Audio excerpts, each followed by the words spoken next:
I got so much more.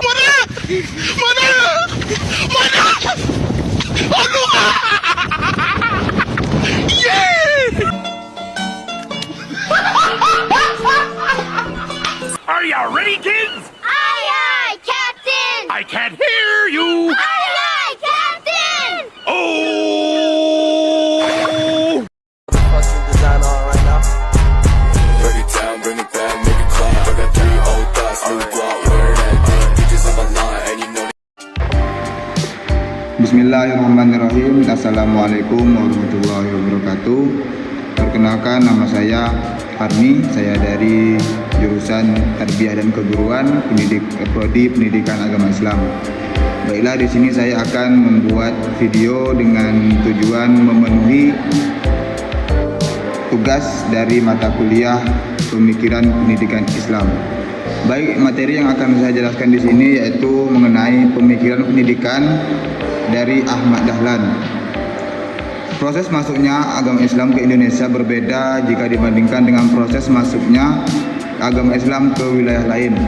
Menurut Ahmad Al-Usairi, agama Islam masuk ke Indonesia dibawa oleh para dai yang sebagian besar berprofesi sebagai pedagang dengan cara damai dan penuh dengan toleransi. Sedangkan di wilayah lain seperti Mesir, Iran, dan Andalusia, Islam masuk dan tersebar melalui penaklukan. Masuknya agama Islam ke Indonesia memberikan pengaruh penting terhadap berbagai aspek kehidupan masyarakat di Indonesia. Di antaranya dalam bidang pendidikan. Dalam berbagai literatur disebutkan bahwa pendidikan Islam di Indonesia telah berlangsung sejak masuknya Islam ke wilayah tersebut. Pada tahap awal, perkembangan pendidikan Islam dimulai dari kontak pribadi maupun kolektif antara para dai dengan anggota masyarakat.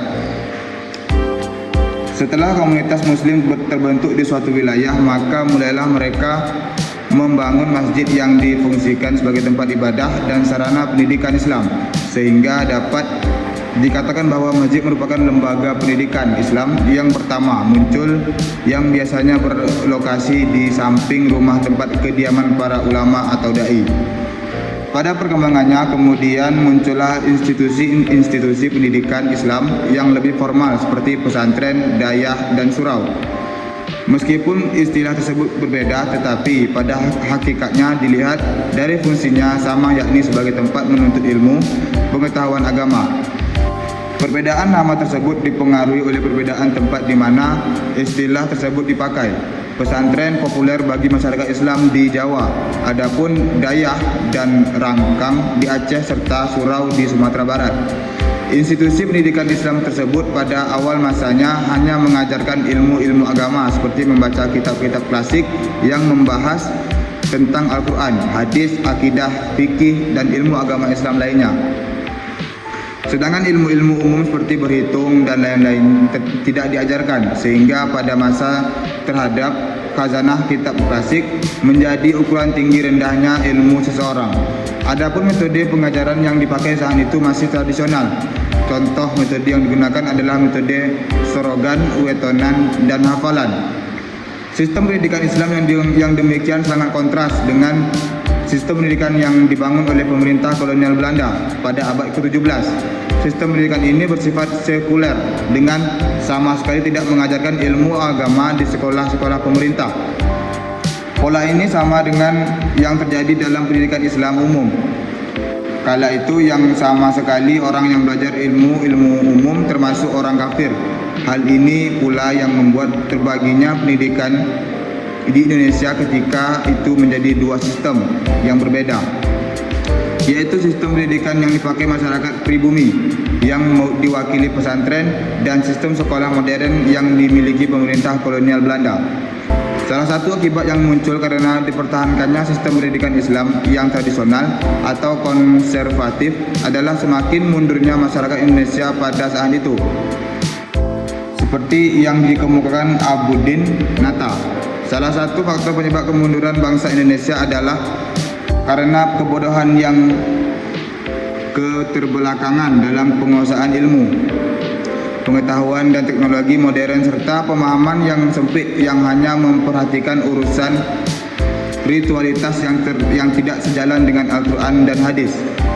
Padahal dalam surah Al-Alaq, Allah SWT berfirman dalam surah Al-Alaq ayat 1, bacalah, yang artinya bacalah dengan menyebut nama Tuhanmu yang menciptakan. Hal tersebut mestinya tidak terjadi karena sesungguhnya Al-Quran telah mengindikasikan bahwa kita diperintahkan untuk mempelajari, menganalisa, membaca, menelaah, mengobservasi, mengidentifikasi ayat-ayat Allah yang tertulis di dalam Al-Quran dan yang tidak tertulis seperti alam jagat raya dengan segala hukum kausalitasnya untuk menghasilkan ilmu pengetahuan yang bermanfaat bagi manusia. Dalam situasi seperti itulah muncul seorang pemikir dan perintis pembaharuan pendidikan Islam di Indonesia, yakni KH Ahmad Dahlan. Dialah tokoh serta pahlawan nasional yang berkontribusi besar terhadap perkembangan pendidikan Islam di Indonesia. KH Ahmad Dahlan bukanlah nama yang asing dalam dunia pendidikan. Ia dikenal sebagai pendakwah dan pendiri organisasi Muhammadiyah. Menurut Haidar Nasir, dia adalah sosok yang cerdas dan memiliki kepribadian yang seping pamrih tapi ramai gawe, yang artinya sedikit berbicara tapi banyak bekerja. Pada pembahasan sebelumnya telah dijelaskan munculnya ide pembaharuan pemikiran KH Ahmad Dahlan dilatar belakangi oleh keprihatinan serta kegelisahannya terhadap situasi dan kondisi global umat Islam waktu itu yang tenggelam dalam kejumudan berfikir, kebodohan dan keterbelakangan. Ditambah lagi dengan kondisi bangsa Indonesia yang berada di bawah kekuasaan kolonial Belanda yang berujung pada penindasan. Ide pembaharuan ini sesungguhnya telah muncul sejak kunjungannya pertama ke Mekah. Kemudian ide pembaharuan tersebut lebih dimantapkan setelah kunjungannya ke Mekah untuk yang kedua kalinya.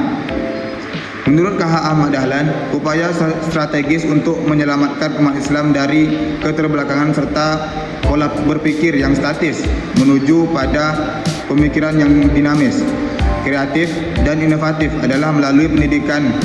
Oleh karena itu, pendidikan hendaknya ditempatkan pada skala prioritas utama dalam proses pembangunan umat. Umat Islam hendaknya dididik agar cerdas, kritis dan memiliki daya analisis yang tajam dalam berbagai bidang kehidupan. Adapun kunci untuk meningkatkan kemajuan umat Islam adalah kembali kepada Al-Quran dan hadis, mengarahkan umat Islam pada pemahaman ajaran Islam secara komprehensif dan menguasai berbagai disiplin ilmu pengetahuan. Upaya ini menurut KH Ahmad Dahlan secara strategis dapat dilakukan melalui pendidikan. Sekian penjelasan materi dari saya. Jika ada kurang atau salah, saya mohon maaf. Saya akhiri dengan Assalamualaikum warahmatullahi wabarakatuh.